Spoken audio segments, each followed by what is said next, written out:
The Israeli Defense Forces have slammed the incidents of protesters breaking into army bases, saying that the demonstrations at the Teiman base and Beit Lid military base harmed national security, as the military was compelled to halt its deliberations on the action along the northern front due to the protests at the army bases. The IDF said that to control the situation and secure the Beit Lid military army base, it had to move troops from the West Bank. Calling for calm at the Teiman base, Prime Minister Benjamin Netanyahu also condemned the break-in.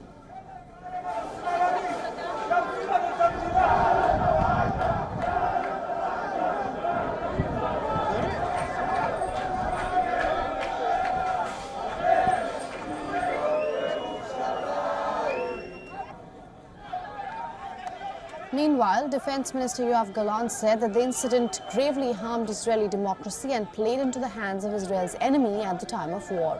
Gallant further said that the IDF has his full support to take necessary measures to prevent the unauthorized entry of civilians into the IDF base.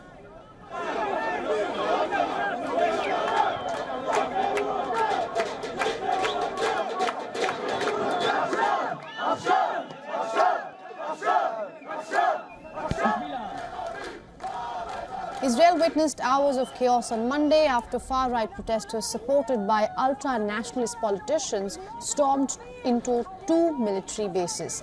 The protesters sought the release of 9 reservists who were detained for the probe into suspected substantial abuse of a Palestinian detainee.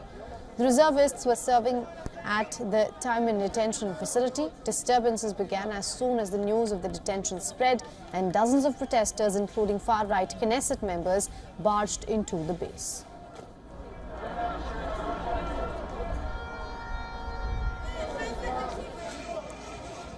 Then the 9 reservists were transported to the Beit Lid base, which is the headquarters of Israel's military courts and military police. The protesters broke into the premises and clashed with military police officers and soldiers. Among the demonstrators at the Beit Lid base, armed and masked soldiers were also present. When IDF chief Herzi Halevi arrived at the base, he was met with chants of resign.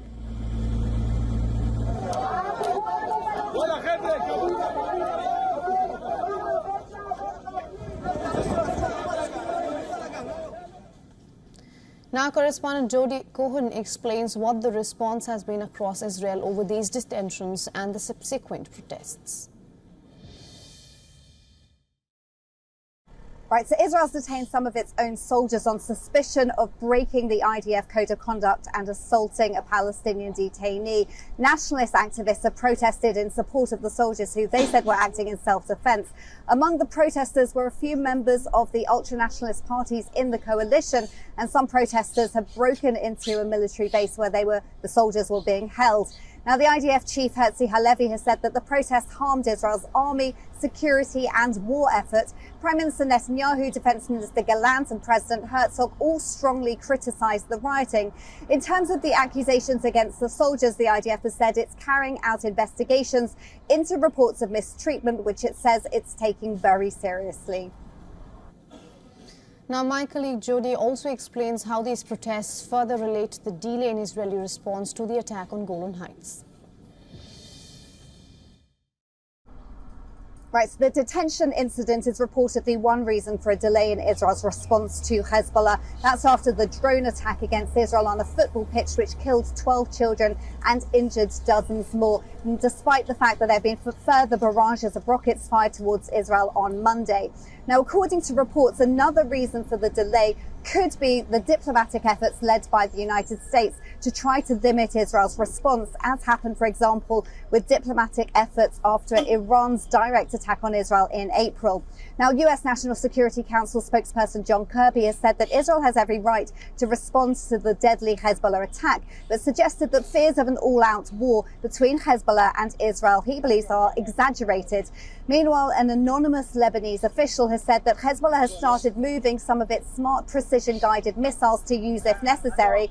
Israel has suggested that its response will be harsh, but it doesn't want an all-out war. It wants to see Hezbollah retreat to the Litani River. That's the UN-recognized boundary between Lebanon and Israel. So it remains to be seen how Israel and then Hezbollah would respond. For all the latest news, download the WION app and subscribe to our YouTube channel.